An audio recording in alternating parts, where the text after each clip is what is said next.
Alors j'ai la chance d'être ici avec Danny Cohn-Bendit, qui est, je vais dire, mon futur collègue, hein, ça va de soi, qui va siéger au Parlement européen, bien sûr. Et puis parce que je pense que Danny, c'est un peu aussi notre moteur, notre locomotive, celui qui tire ce projet européen avec beaucoup de force. Et donc, Danny, j'ai envie que tu nous donnes encore 5, 10, 15, 20 bonnes raisons de faire un score terrible aux élections européennes, en Belgique bien sûr, mais aussi ailleurs. Ben, d'abord, oui, j'espère que vous allez dépasser les 28%. C'est pas assez. C'est pas, non, c'est pas assez. Mais alors 30%, d'accord, les 30%. Hein, ça, c'est une chose. Mais en général, la prochaine mandature européenne va être une mandature déterminante.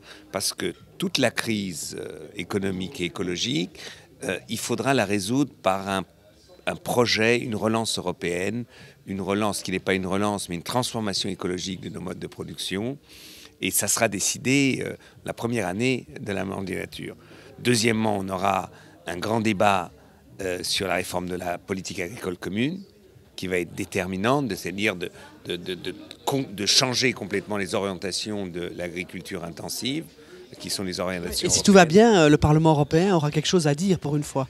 Si Lisbonne est ratifiée, effectivement, le Parlement européen a dire, mais même si Lisbonne n'est pas ratifiée, le Parlement européen, par le budget, peut toujours quand même s'imposer d'une certaine manière dans les négociations. Troisièmement, nous aurons en décembre les négociations de Copenhague, où là encore, la position européenne et donc la position du Parlement européen sera une position importante.